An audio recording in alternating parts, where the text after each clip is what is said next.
What happens when the heavy hitters in sports radio come together? The Neutral Zone. With your host, Bird Gang representative Casual E from Casual Sports, me, Jay Adams from The Focus, and NFL vet Ed Smith from Easy Sports Talk. Buckle up for 60 minutes of NFL football previews and pick'ems. Hold tight as we preview this week's games with in-depth analysis and opinion and a flavor all our own. Bragging rights are on the line with the Neutral Zone Pick'em trophy up for grabs. It's the Neutral Zone. Lace them up. It is the Neutral Zone. I am your host, Javon J. Love Adams, and with me, as always, is a star-studded cast.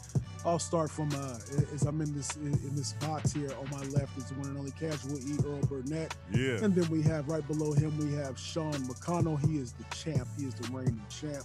And then we have below me is the one and only Ed Easy Smith, NFL veteran, and he also can hit a fastball. What was the fastball, or was it the curveball, the slider? What was your pitch when you were playing baseball? I don't care how fast you was throwing it. If it was straight, you better look out. You better buckle up. You come with the high, hard one as much as you want. You might get by me once, might get by me twice. Don't try to do that third time, brother. I heard that. So this is our version of a football pick'em show. And so we do this every Thursday around this time, 8 o'clock Arizona time. And so we keep score, and I'll have Sean McConnell give us an update on what's going on. We might be joined by Benny Blue from JB and the Benny Blue Review. We'll see how that goes. We sometimes have a moving cast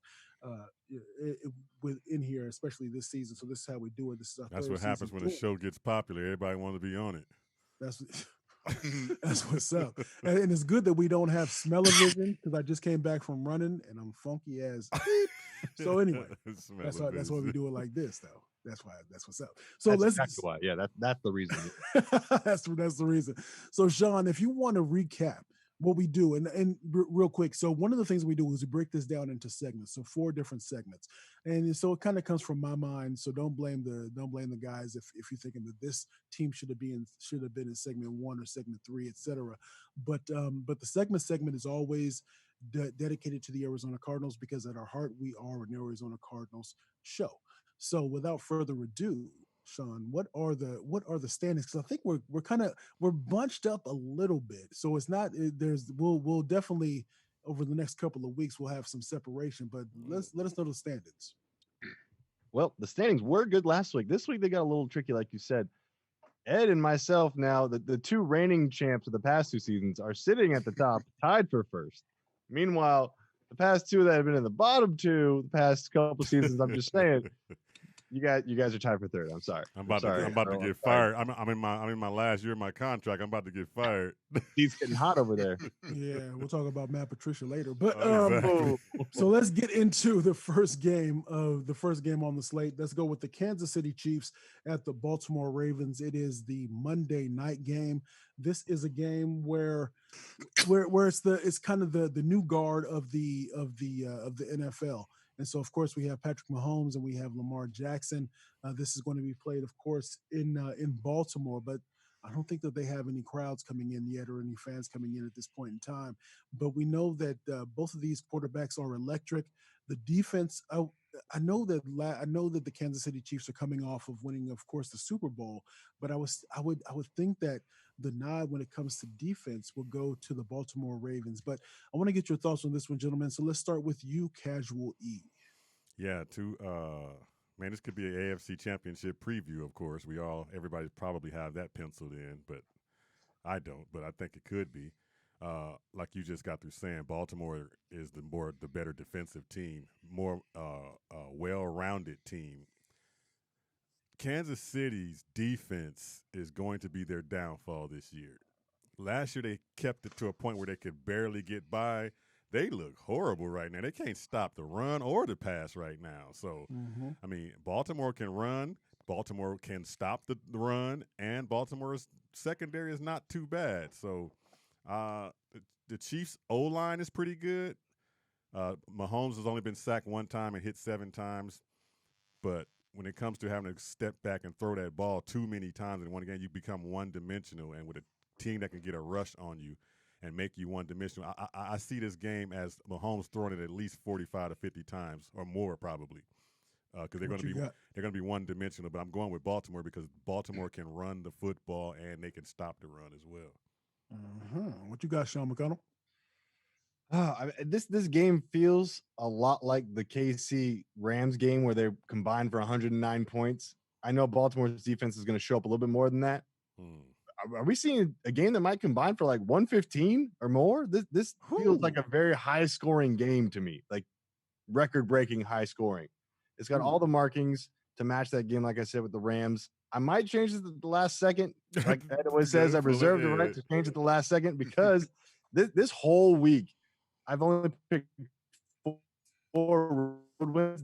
This is one of them, picking Kansas City, but a lot of these smell like home victories just because they're so weird and such a toss-up to me. So I'm going to go Kansas City, but I might go Baltimore at the last second and get scared. Easy. What you got? Yeah, you ever notice these Monday night games? They never, and maybe it's because after all the Sunday hype and the Sunday, we get the Sunday night, the games never seem like they live up to the hype on Monday. Yeah. This one for me, Sean, you're calling shootout. Could be a high scoring. This one could end up being a sloppy defensive game, which I would lean toward Baltimore because Kansas City's on the road, not necessarily any fans or anything there. But I'm not really liking what I'm seeing from Kansas City right now. It's almost like if you stop their one trick, they're not able to fall back and do something different. Whereas Baltimore's really creative with what they do. So for those reasons, I'm going to go with Baltimore just because, like I said, they're going to find a way to utilize Jackson. If you can shut down even just one or two of the Kansas City weapons we've seen, they just look a little out of sync right now. So I don't appreciate you saying one trick and calling me a trick, man. We're supposed to be partners on a radio show, dog. So we got Benny Blue joining us. So we are talking about the Kansas City and Baltimore game. Who you got in that one, Benny Blue, from JB and the Benny Blue Review? Yeah, so JB and I actually both picked the Ravens this week. Ed kind of touched on some similar points. A new episode is available on KSRM, by the way, folks tuning in, so you can hear us talk about that as well. I love how this dude plugged the dang network every time he talks. Come on, man, we have the smooth transition, baby. I love it. I love it. Keep it in the family. And I agree. I think, to me, I think that there's still a lot to be uncovered and developed with the different options that the Chiefs can take advantage of in their offense. Everyone's like, oh, Clyde Edwards-Helaire. Everyone's going crazy over him. He's a rookie. He'll come down. He's very talented. He'll come down to earth a little bit. But I'm curious to know what they can do this year when it is a 37-40 type game late. You know what I mean? What is their closing ability going to be on defense? And I don't know that they have developed that necessarily at this point in the season, so early in the season. I mean, I know home field advantage doesn't really matter in these weird, strange COVID times, but nonetheless, I think the Ravens are just going to kind of impose their will a little bit this game late. I think it could be a field goal game. I really do. Just like last second, hold your breath, but I got the Ravens. You guys don't think it's going to be one of those last year type game where it was like a 30-40 type? I don't think it's going to be nowhere near that. I mean, you saw Kansas City's offense just last week struggle with a defense that was able to stop them. Baltimore can do that exact same thing and make Pat Mahomes stay on the sideline more possessions than he's used to. So I don't think it's going to be a high-scoring game. Like you said, he's going to be a three-point game, like a 23-20 type game. Interesting. I guess we shall see. We shall see. So coming in, going on to Green Bay at New Orleans, Sunday night game. It's Aaron Rodgers versus Mr. Tiptoe to the Tulips. So Green Bay is coming in at 2-0. And then New Orleans is at 1-1. So it's interesting to see in terms of Drew Brees. There's always this time, the last 2 or 3 seasons, has he lost it? I don't know. He'd be on his tiptoes more than me when I was trying to look at those girls when I was walking through the neighborhood trying to see some of those young ladies when I was a young teenager, fool. So what you got on this one, Ed Smith? We always talk about the decline of the quarterback, and we're starting to see it with Drew. Primarily in the down the field game. He's still as accurate as anybody out there, but everything is dink and dunk. And then you take away Michael Thomas. I mean, their offense is definitely not hitting on all cylinders. And Green Bay, first 2 weeks look just like they should look. And for 42.5 points per game over the 2 weeks. And, and I think Rodgers is playing with a chip on his shoulder because they went out and got that the quarterback in the draft, and he's out there to prove something. This one for me, and my rules, Sean, I usually stick with the home team when they're kind of even, but I don't even think this one's going to be even. This looks like Green Bay all the way for me. What you got, Benny Blue? You know what? This has a weird kind of trap game vibe to it for the Packers. As we say in the podcast, it could be the Packers smelling their own piss, as they say. They're coming in hot. Ed makes a great point. It's funny. What happened in the offseason was very symbolic of how much Drew Brees really needed Michael Thomas. I mean, Yes. Alvin Kamara is doing his thing, but he can only do so much. And the Packers are going to put up points. So I do think the Packers are going to win. I think the vibe around the predictions you see on all these different platforms is that the Packers are going to go down there and wash them. I think it's going to be closer than what people think, but I think it's going to ultimately be how many scores can the Saints keep up with? And I think eventually that's going to get away from them. So I'm taking the Packers too. Sean, what you got? Yeah, I'm going to go Packers here. No Thomas. It's going to haunt New Orleans, I think. Can anyone stop the Green Bay offense? I don't think so. It's going to be closer than the Cupcake games that they've played before. Sorry, Benny, about your lines there, but this game is actually going to be a road win in a quiet New Orleans stadium, which will also be very weird to see. Yeah. Casual E. I'm going to give you a stat. 18 carries, 168 yards, 2 touchdowns, averaging 9.3 yards a carry. That Aaron Jones is no joke.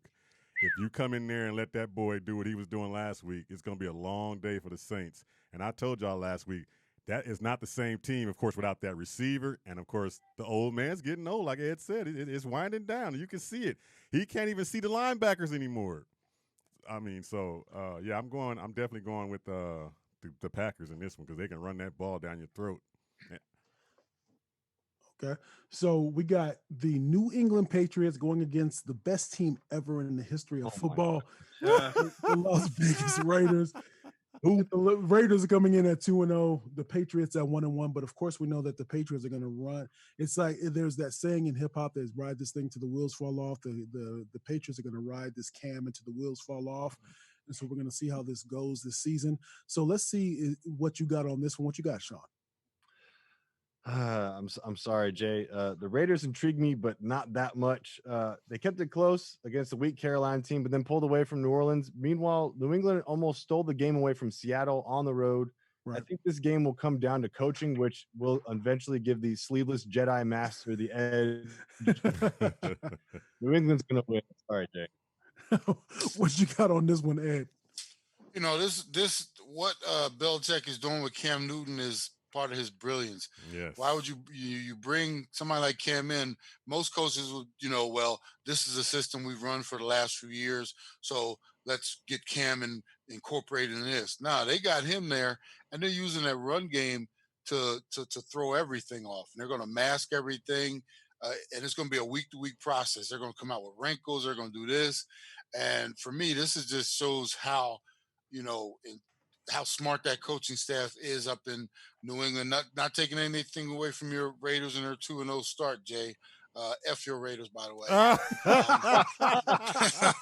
But this is New England, and we talked about it on the show. They're gonna ride Cam like that rental car we get when we're on the road, right? You're gonna drive that thing. You see that speed bump, you don't slow down, you go faster, bro. Yeah. They're gonna this 1 year rental with Cam. They're gonna use them, and they're gonna get this win right here. What you got, Casual E? Yeah, I'm gonna actually go with the Raiders in this game. I am, because do I have the wrong matchup? What am I talking about? Them Raiders fool. Yeah, stay with that pick. We like picking up points. So you go ahead and stay with that pick. No. Listen to me. I'm going again with that team, the Raiders, because I think I gotta fire off something. Hold on a second. Damn skip. Upset alert. Production value. Is that considered an upset again? Y'all better start listening to me. I've been right every time, and y'all look at me like I'm crazy. Yeah, look, when you picked right. Look. Exactly, huh? Hey, the Raiders, and I'm gonna go back to this running thing. I'm sorry, when you're balanced like that and you can run the ball like that, you can beat any team. And the Patriots' defense is not the same defense, having those opt-outs. Of course, you know that. They looked horrible on the outside against wide receivers in that game that they played last week. They gave up 154 yards in rushing. They can't stop the run either. And you want to talk can't stop the run, you're going to bring that dude Jacobs in there and you can't stop the run, you in trouble. You give him a stat line like he had last week, he's going to have 200 yards in this game. So What you got, Benny Blue? Well, Ed, I hope when you get rental cars, you hit them damn bumps like that. You got the insurance. And Sean, I always get the insurance. And I hope they have insurance for Cam, because I got to tell you, those design runs to the left, him running straight into the line was driving me crazy last week. And to Sean's point, Belichick's looking extra homeless with the sleeves and the holes cut in. It's like I don't know if that's like merch that you can buy, but like that's his whole style. And so he looks like a mad scientist, and that's kind of what he has to do to win this game. To Earl's point, they're having trouble covering the outside. The Patriots have a very weirdly set up defense, because it's like no pass rush, no linebackers, and a bunch of DBs.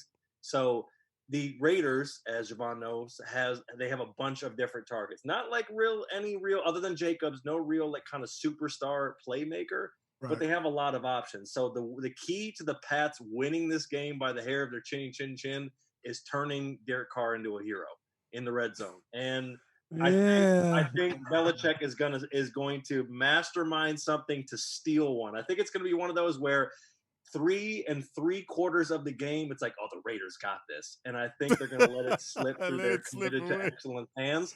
And, they're going to go back to Vegas and, enjoy a social distance slot machine or something like that. You know what I'm saying? So let's transition, because I don't like the way y'all talking bad about my Raiders. I ain't saying nothing bad about no Raiders. Let's talk about Rams at Buffalo. It's the matchup of early on in the season, 2 unbeaten teams, 2-0 each coming in. What's interesting that I wanted to talk about is that the Rams are coming in with about 172 yards rushing on average per game here. So in terms of the points per game, again, it's very early samples, very small sample size, but 29 and 28 points per game respectively. So your thoughts on this? Let's go with you first, Benny Blue. So I picked the Rams on the podcast, and I'm sticking with that. I think that to me, honestly, the Rams are what I would call like 1 year away Raiders, or reverse that, where give the Raiders another year and they could be at the level with what the Rams are doing now. I'll take that. I think, listen, it's progress. And I think the Rams have a bit too much firepower for the Bills to keep up with. And I know that Josh Allen is connecting well with Stephon Diggs, and they're pretty balanced and they're well coached. And to be honest with you, if this were normal times, I probably would take the Bills because I do believe they have a legitimate home field advantage. But I think the Rams are a little bit creative in the play calling and run it up a little bit late and win on the road. Okay, what you got, Casual E? I agree exactly what he just said. I mean, the Rams are starting to look like that team that made the Super Bowl run 2 years ago. And now something is starting to form here. The reason why they were not that Super Bowl team was because Todd Gurley wasn't what Todd Gurley was.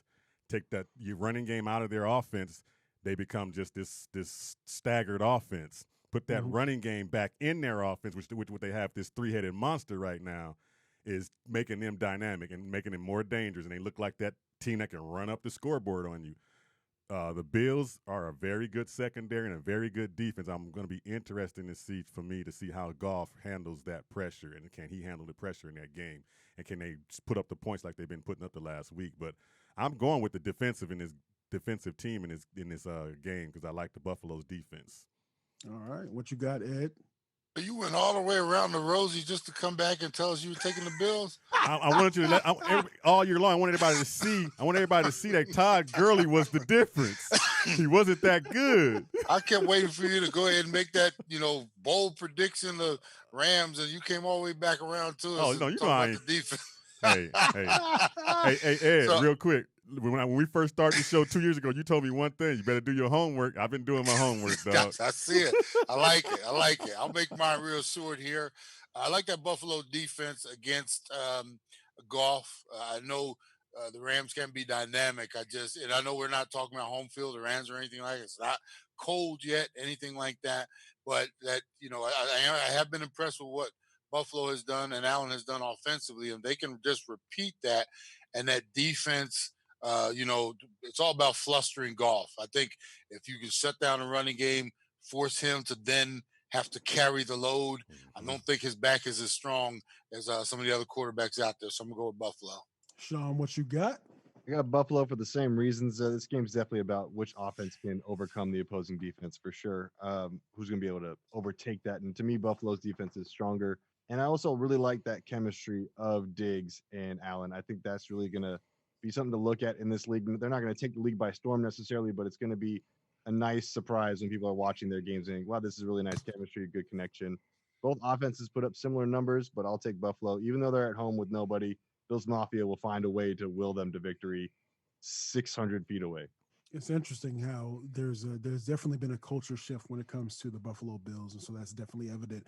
But one of the things, so going into this next game, we're talking about the San Francisco 49ers against the New York Giants, and on Believe in the Arizona Cardinals podcast, my partner Ed and I were talking about a little bit about the of course the week 2 mash unit that became the San Francisco 49ers. And so as the San Francisco 49ers are back on the East Coast for 2 weeks in a row, now they're facing the Giants. Your thoughts on this? And let's go with you, Sean. What you got on this one? You know, this one is an interesting game to me. I feel like the Giants were going to play a lot better, and now obviously losing Saquon really changes the dynamic of all of that. So it's like the banged up bowl. I really don't know who to pick. I believe I went with the Giants because they're at home, and I think Danny Dimes is going to just show up over the 49ers back. Garoppolo's not playing, right? So they're going with their backup, correct? From what we've heard. So, yeah. Yes. So I'm going to go with Danny Dimes over whatever backup quarterback San Fran has and just kind of hope for the best. This is just a weird game to me, but I don't like a backup quarterback on the road. Benny Blue?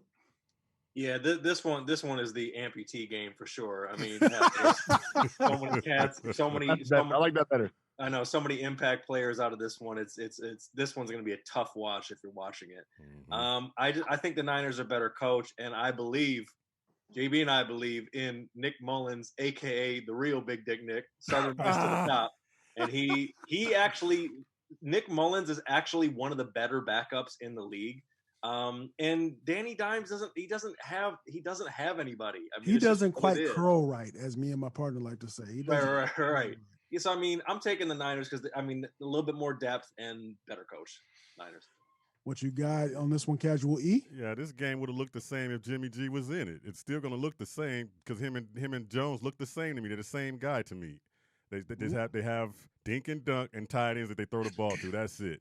So this is going to be a running game. Of course, with no Saquon Barkley, that's going to make it hard for the Giants. But the 49ers will pull us out because they got a better defense. So it's going to be an ugly watch, like Benny said. Easy. And I agree with Benny here. This, it's going to be a ugly game. It's going to be one that I'm going to go with San Fran just because I trust Shanahan more. And this is the reason why you get the NFL package in the red zone, so you don't have to watch this garbage. I mean, if this was your local game, I'd be like, hey, it's time to go bowling or something like that. So, it was your local game. Yeah, I'm going San Fran. So we have come to the end of the first segment. So I think we're going to take a quick little break and come back with our extended segment for the Detroit Lions at the Arizona Cardinals segment. You are listening to the Neutral Zone right here on the hottest internet radio station on the web, KSRNAZ.com.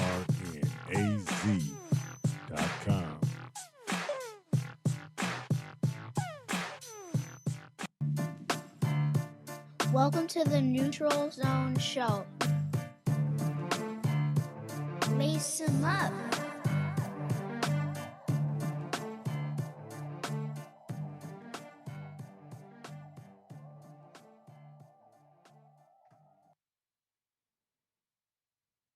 You good? We are back. It is the Neutral Zone. So again, we do this every Thursday from 8 to 9. So the second segment is always dedicated to the Arizona Cardinals. And so it's cool because we have a gentleman that is a diehard fan of the Detroit Lions. So that's Benny Blue. So we're definitely going to get into this. So we have the Detroit Lions coming in at 0-2. We have, goodness gracious, can you believe it? The Arizona Cardinals coming in at 2-0. Man. So one of the things that I was doing a little bit of research, so I came across a couple of different articles about the Detroit Lions and their defensive kind of woes, because you have a defensive minded coach in Patricia that maybe the pass rush isn't really being as effective as they had hoped, and also maybe the in terms of the pass defense as well, not being as effective as they had hoped. So as we come into this, and the Cardinals are hoping to get to 3-0 to start the season and get the 750 close friends and family that'll be in the arena on Sunday all worked up into a lather. What can we think about this one as we go into this game? Let's start. I'm gonna leave Casual E and Benny Blue to last, so I'm gonna let y'all know right now so y'all can get into it. But let's start with you first, Sean. What you got on this one? Before I start, though, I got to shout out. It's my oldest son's birthday tomorrow. He'll be 11. He was the one on that joiner that said lace him up. So he's the promo that Earl put together for the Neutral Zone. So shout out to Ethan. Happy birthday tomorrow, buddy. Happy birthday, Ethan. All right. So 2 stats I really want. Well, yeah, kind of stats that I really want to focus on. One's a little more numbers heavy, but Detroit is allowing 34.5 game, 204 rushing yards per game, 241 passing yards per game. Can't stop nothing, won't be nothing. Kyler Murray has more rushing yards than McCaffrey, more rushing touchdowns than Ezekiel Elliott, more pass yards than Patrick Mahomes. It's going to be a nightmare for Detroit. I have a big win here, and I'll just keep it short because I know Earl and Benny are about to get into it with the gloves. What you got? Easy. What you got? I've been doing the podcast all week for the people over in Detroit, Michigan, the Michigan area, and they feel like we did a couple years ago when we had that team we throw out there, and it was just like, oh my God, that's just horrible to watch. But this game scares me a little bit because this is that type of game where Matt Stafford, you never know what he can do. I mean, he can come out here and next, throw for 450 yards. They're getting Galladay back, Adrian Peterson coming back, for a little revenge. Like we talked about it earlier today, Jay. It's like, seeing that ex-girl friend, you want to make sure you're looking all good and tight. And so, he coming out here and he going to make sure he's doing a little extra curls and all that kind of stuff. He's going to look good out there on Sunday. But in the end, even with all that being said, I'm going with the Cardinals just because we look really good right now. And this early in the season, everything seems to be working, and I didn't expect it to look this good this early. So, hopefully they come ready to play. Don't let Matt sit back there and get comfortable because it could be one of those shootouts. This is a game of all this week. This one could be like one of those 37, 34s or something like that. But I'm thinking the Cardinals will handle their business with those 750 people in the stands too, by the way. So yeah. I'm going with the Cardinals in this one. What you got, Benny Blue? So look, if I were a dad and the Detroit Lions were my kid, I'd be like, "You can do it, son." And then I would reach around the corner and then pay my bookie and say, "Put 250 again." I would make my money, but I would still root for my team. So when you look at what's been happening with Detroit, and I've watched a decent amount of film on the Cardinals too. The issue is not talent. The issue is being put in bad positions. For example, if you're watching any of the highlights or watching the game when they faced the Packers, first play from scrimmage in the third quarter, they let Aaron Jones run it right up the middle like a high school game and ran into the house. Right. That's not a talent issue. That's a you're put in the wrong position. I think Patricia gets a lot of things wrong because he doesn't stick to an in-game scheme, and then he lets his foot off the gas of what's working late. So I don't project to see that in this game. Also, keep in mind, fellas, Kenny Galladay's finally back for Detroit, and we didn't have that. And I don't suspect that Kyler is going to get as loose as he has in previous weeks with his feet. Here's why I'm impressed with Kyler. Kyler is throwing these 1-yard balls on the sideline, and he's lacing it to multiple receivers. I saw him throw it to Kirk and Isabella, and obviously DeAndre's there. Kenyon Drake can do his thing in the run game. I think a lot of that stuff is going to be tightened up. The key to the game for me is how Detroit's messed up secondary. I mean, Jeff Okudah got his welcome to the NFL moment trying to cover Devontae Adams last week. He's still getting his flow without a preseason. How can their banged up secondary match up in man situations, especially when Kyler needs to make a play? Right. So I agree with Ed. I think this is going to be a situation where it's going to be, come on, fellas. We know how these teams play each other. It's real close. One side, oh, we're going to blow them out. Other side, oh, we're going to blow them out. It's never the case. So I think I'm, of course, going to pick my team, but I am not surprised if it goes razor thin either way, because I think there's going to be a lot of adjustments, bulletin board material for the Lions to step it up. Not saying they're going to live up to all that stuff, and I know what the Cards are capable of, But I think it's going to be a very good game to watch. One of the things I wanted to kind of No follow tie. what you mentioned, Benny Blue, is that when you mentioned in terms of Galladay coming back, so do you think that the Lions will kind of put that running game, even the really trying to even dedicate themselves to the running game aside, and really just let Matt Stafford just do his thing to try to take advantage and try to get those chunk plays as much as possible? Well, I mean, Kenny Galladay has become, since I guess last year, maybe even the year before, their number one receiver. I mean, that's why they traded for Marvin Jones from the Bengals to be the number one. He was overtaken by Kenny Galladay. Kenny Galladay is a real diamond in the rough and became that guy.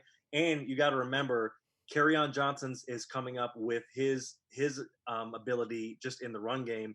DeAndre Swift, yeah, he dropped the pass to beat the Bears, and he's a rookie. I mean, you don't like to see it, but it happens. He dropped the touchdown pass. And I'll tell you what, fellas, I don't know what Kobe Bryant blood transfusion that Adrian Peterson got, but he can still, if he gets to that second level, he's still going to break off 7 or 8. So now when you have Galladay to have the wrist to take the top off, now you're talking about a more complete offense. And I think that's going to be a little bit harder to prepare for with the shortened season and not having any recent tape on what they can do with Kenny. So I think it's going to make the game much more interesting. Interesting. So what you got, Casual E? Man, I kind of almost stand alone on this thing. All week long, I've been hearing everybody say this is going to be a shootout type game, and I don't see that. I don't know why. Maybe it's just me. Maybe I'm missing something. But if you can't stop the run, and you have no pass rush, and your secondary is a little suspect, you are what you are sometimes, and it's like that can't get cleaned up in 1 week. You are what you are. And Kyler Murray and Kenyon Drake are going to eat and feast in this game. They're gonna. Man, this I got this being the Cardinals' first 40 burger in my head from what I'm looking at on paper and what I'm looking at from the numbers, from everything. If you can't stop the run, giving up 259 yards, averaging 7.4 yards given up in the running game, and you got a quarterback that can run the way Kyler runs, I think he will get loose in this game, and I think he will be the difference again to spread all that out, and you get a little fear factor of him running, and then that's going to open up those passing lanes again. And this is going to be one of those things where the Detroit Lions, yeah, they can battle here and there, but everything matches up perfectly. You guys are talking about Galladay coming back, but I'm not so cool with receivers coming back off injuries. And when the receivers come back off of injuries, they don't tend to get back to where they were before they got injured. And then you throw a Patrick Peterson on that guy, it's going to be tough for him. That's going to be a pretty hard day for him. And then I look at the only strong point I look at Detroit that scares the crap out of me is that T.J. Hawkinson. That tied in, and it might come back to haunt us early. Woo. Watch, early in the game, he's going to get loose. This is how this team goes. I know this team like the back of my hand. This is how it's going to go. Early on, he's going to get loose on our linebackers, and then they're going to sure that up. Everything outside of that's going to be locked up. So how are they going to score? I don't see this being that big scoring thing like everybody thinks it's going to be. The Cardinals can get a pass rush that Detroit's can't get a pass rush on Kyler if he doesn't run.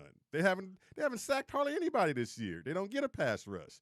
We've sacked 4 times last week to that Washington team without Chandler Jones getting a sack. So, and the reason because of that, he's getting double teamed and being chipped by the running back. But at some point, they're going to let that loose. He's going to get loose at some point. You put pressure on Matthew Stafford, he will throw you the ball.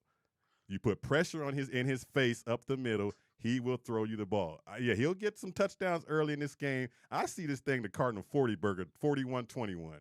That's just me. Whoa, 41. That's just me. That's just me. I was telling my partner that I had it about maybe 40-37 or 40 something like that. Man, I don't see. I mean, you can't stop the run. We're gonna open this offense is gonna be wide open. I mean, think about it. If you can't stop the run, you're gonna get killed. That's all I can see. That's all I can see. That run game is big to me, especially with the Kyler Murray factor. You know he's a fear factor in every dang defensive coordinator's playbook. You know he is. They're not going to come out and admit it right now, but he is.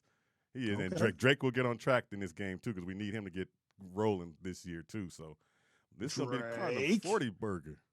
That's what's up. So we're going to move to the Seattle Seahawks. They're going to be going up against the Dallas Cowboys, and there's a fear factor when it comes to Russell Wilson. I'm sick of this. the whole thing. Let Russell eat or let Russell cook. Let him cook. Good Lord, people pick up on these little sayings that just copy and paste them. But so of course Seattle's coming in at 2-0. We know that Dallas is coming off of the high of coming back against the Atlanta Falcons. Your thoughts on this one? Let's start with you, Benny Blue. It's funny because this matchup has the makings of all types of janky on it for some reason. Janky, I love it. It just reeks of things going the way nobody thinks it's going to go. I'm going to take the Seahawks only for the simple fact that, yes, I do think Russ will make plays. I mean, kudos to Seattle's O-line. They're not amazing, but they're much improved thus far since they were last year. I just want to know, like, what are the Cowboys going to do with DK Metcalf, and how are they going to contain Chris Carson? I mean, I know what Dak can do on offense, but, man, Jamal Adams is playing some good ball. Mm-hmm. So I think this is going to be a very strange, janky game, but I'm gonna trepidatiously take the Seahawks. Word to Ice Cube in the janky promoters movie. So Ed, what you got? That Cowboys win was a fugazi, man. They should be 0-2 if not for the Atlanta Falcons and their pitiful ways. And we'll get into that Atlanta game. We'll talk about that one, but that was pathetic. That was. The Cowboys should be 0-2. I think they're overrated. You go into Seattle, who's playing probably the best fundamentally sound football of all the teams right now. Russell Wilson, and I think they should just, if it ain't broke, don't fix it. Let Russ do what he does. Russell Wilson, let him do what he does. Don't try to overthrow him. Don't try to overrun him. Just let him be him and let Pete Carroll be Pete Carroll, and they'll just keep chipping off these wins. And this will be another one against a Dallas team that, like I said, they'll find a way to lose this game, just like they tried to give the game to Atlanta, and then Jerry will be running around ready to chop everybody's heads and stuff like that. But this is, like I said, this is Seattle all the way. What you got, Casual E? This is two teams coming off of some very high emotional wins, and they're going to be feeling good. Both of them coming in thinking they on their way. So if any game's going to be a shootout, this is the shootout game right here. They're going to offensive back and forth, because both those teams can put up some points as far as the offense goes throwing the ball. But this is going to come down to Ezekiel Elliott and Seattle's front. Seattle held New England at 2.7 yards per carry. Now, I don't know if that was just because of New England didn't have all their whole cast of runners and everything, because, shout out to White for losing his family. I mean, that was horrible having to have that come down on a game day like that for him. But they didn't have their whole cast, and so I'm thinking that had something to do with their running game. So I want to see what Ezekiel Elliott does with that front. But this can be one of those games where a touchdown. Whoever's got the ball last, and when Russ got it last, he's gonna win it on you. So I got Seattle. And Sean? Yeah, I'm going Seattle here too. They lost Blair and Irvin, which is going to be tough to recover from, but their offense is rolling faster than a Dallas onside kick. Seattle's numbers don't make any sense, which means that they're crazy efficient with the ball, scoring in bunches without high yardage. I mean, we're looking at 424 yards to 36 versus Dallas's 488 to 28. Dallas will struggle on the road and find themselves in the L column once again, Ed. Don't worry. Tampa Bay at Denver. The reason I have this here is because Tampa Bay is almost like Cleveland was a season ago, whereas everything they do, everybody's going to be watching very closely, of course, because of the one and only Tom Brady. What do you got in this one as Tampa Bay is going to Denver? We know that Denver's starting quarterback is out. So let's start with you, Sean. Who you got? Bortles mania, just kidding. Yeah, let's do it. Commit to it. Not a chance in this plan. You gonna look to cash in. You gonna piss Ed off saying that name. That's why I brought it in. I was hoping Ed would be here today. Tampa Bay's gonna look to cash in after Denver. The struggle to gain any momentum. They're having a hard time. No lock, I believe, in this game as well. So this is a big win for Tampa Bay. Finally, their coming out party will happen. Earl, what you got? This is the second tuner for Brady. Period. That's all I got on it. Okay, Ed, what you got? Yeah, I mean, you're talking about Tom Brady and all those weapons against the backup quarterback in Denver, and yeah, this is Tampa Bay all the way. And Benny? Yeah, I like Sean. I literally said to myself the other day, since when was Blake Bortles on the Broncos? I thought he was still Goff's backup for the Rams. So, No, yesterday. God bless you, Blake Bortles. Keep getting them checks. Yeah, Bucks are gonna roll. I'm gonna give you guys a prediction. Now that the Broncos have ruined my prediction of them, like actually like sneaking into the playoffs with all their injuries, Broncos are now the dark horse to get Trevor Lawrence. I'm telling you, book it. Oh my gosh. Hey, Oh what's my up, goodness. John Elway is salivating, boys. He is salivating. More than just that. I walk for it. All he does is want to draft quarterbacks that he thinks look like him, that play like him. Yep. Hey, somebody real quick tell me why Kaepernick didn't get a look at for that job. We know. Yeah, we know. Yeah, we know.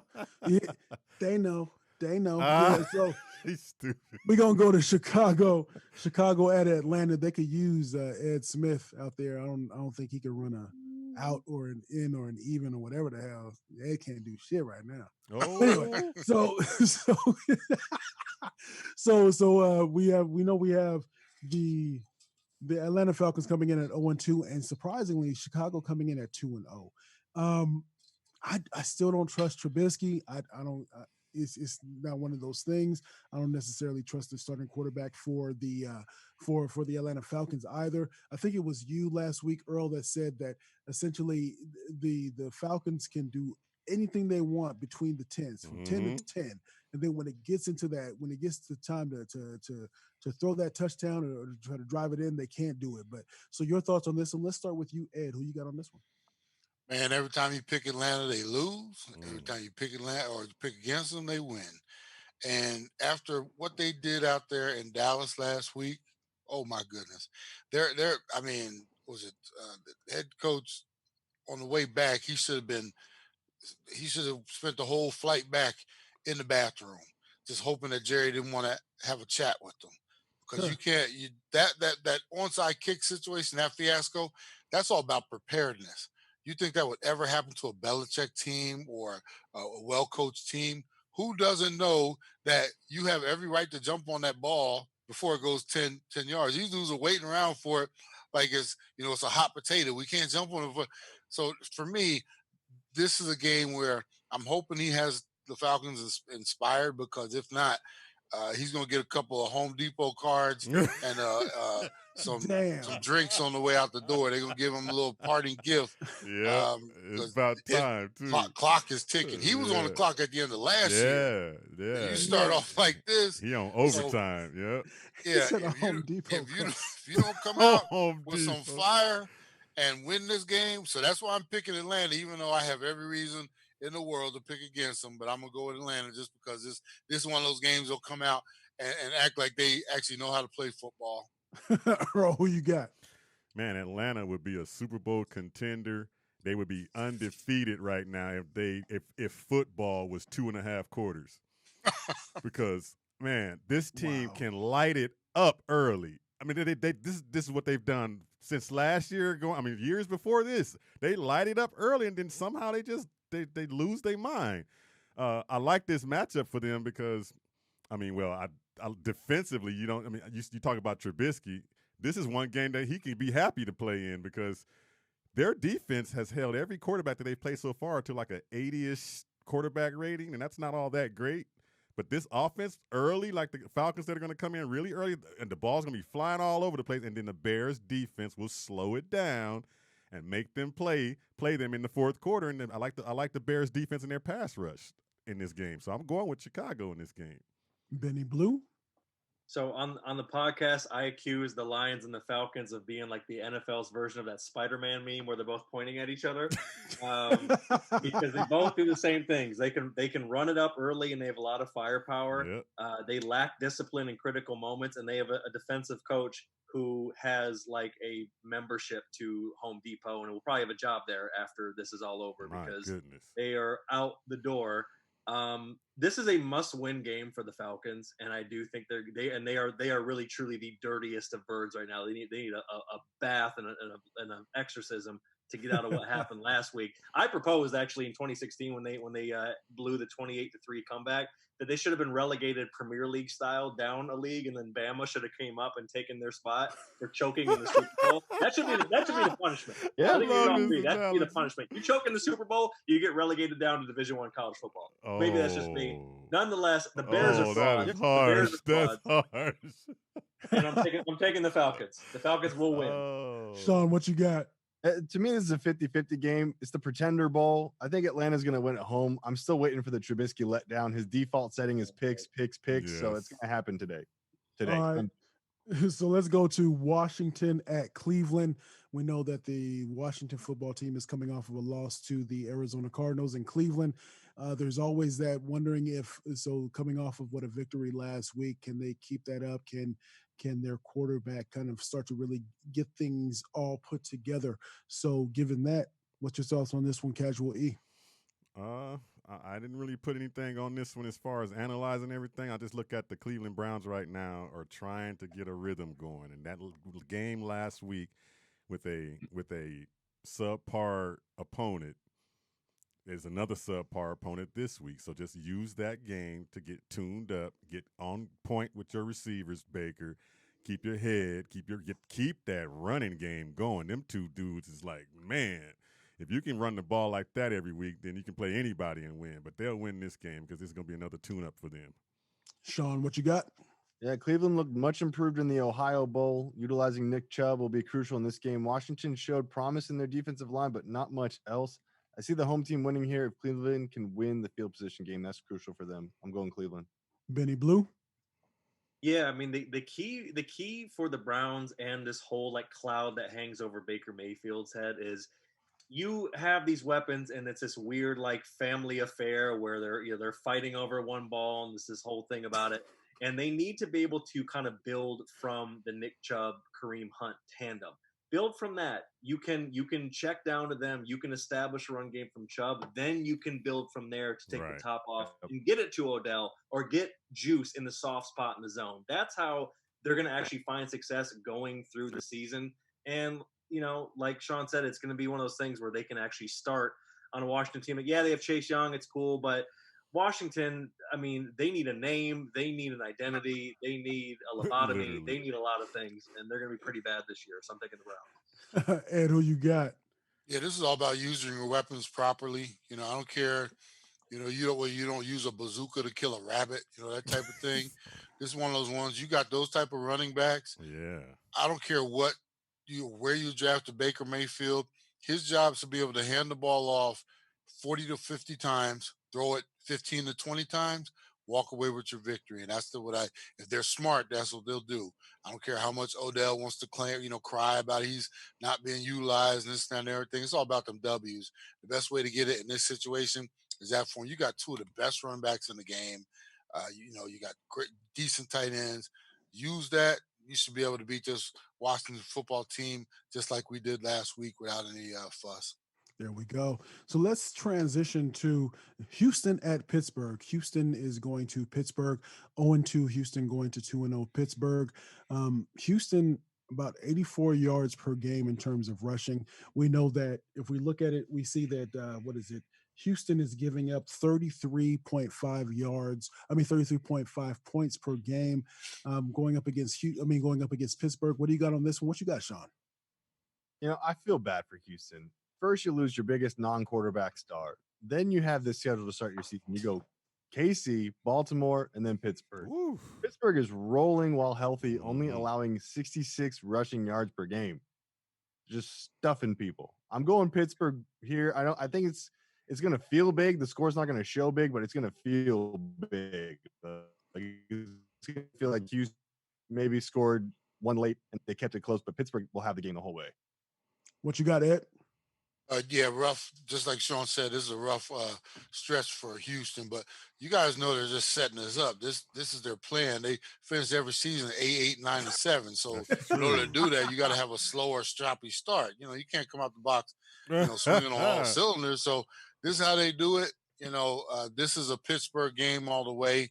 I do feel bad for Houston because, that's a rough stretch to start the season out, bro. 0-3. Benny, what you got? Man, as much as I want to consider this a must win for the Texans, they are in this weird like Bermuda Triangle down there in Houston where they win the division 8-8 on some BS, and it's like what the AFC South, gotta love that division, makes no sense every year in and year out. Steelers are I don't know, man. This is this the see? I'm having trouble getting on the whole. The Steelers are back train. I really Right. am. I don't trust Ben Roethlisberger for a full season. I just don't at this point. I don't know why people are elevating him back to like top 5 quarterback again. He lived out in the woods and he was like addicted to porn or whatever the hell he was talking about in the offseason. The man is broken. I'm not buying Big Ben long term, but they are going to beat the Texans. The Texans fire Bill O'Brien. Just get over with, please. Earl Burnett, what you got? You might not be buying Roethlisberger coming back, but you got to buy what's around Roethlisberger. So True. that's what's making Pittsburgh so good right now. It doesn't have to be a star quarterback back there to do what they do, but I like their defense. And Houston, like you guys were talking about, are always that 8-8. The only reason they pulled to that 8-8 because they had Hopkins. You don't have that. Hopkins